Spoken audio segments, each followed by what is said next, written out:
contre, ce qui est extrêmement impressionnant avec Sora 2, c'est à quel point il ne respecte pas tout ce qui est lié au droit d'auteur. En tout cas, dans un premier temps, au début, c'était incroyable. On voit typiquement que j'ai une vidéo qui est dans un style de South Park, et c'est clairement le style exact de South Park. Là, honnêtement, ils ont fait un gros nettoyage, hein. Donc si on regarde un petit peu, il n'y a plus autant de choses qui sont des choses sous licence qu'on pouvait avoir, contrairement à ce qu'on pouvait avoir au tout début. Enfin, les utilisateurs s'en étaient donné à grand cœur sur la création du contenu avec Sora 2, et ils ont très vite rajouté des blocages, et donc justement, ils ont fait une explication de ce qu'ils essayaient de mettre en place. Ils veulent faire un système en fait où les ayants droit, donc par exemple voilà Nintendo, hein, si des personnes créent du contenu sur Nintendo, bah déjà d'une part les ayants droit peuvent rajouter des contraintes en disant bah on peut créer du contenu sur Nintendo, mais uniquement si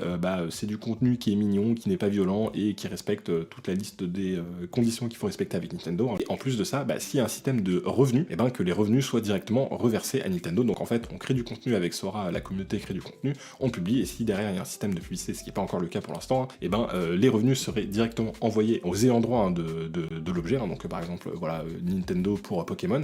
donc derrière hein, ce serait un système hein, comme ça de rétribution, et ça voudrait dire aussi que bah, forcément OpenAI laisse plus de marge hein, aux ayants droit pour décider de ce qu'ils peuvent faire ou pas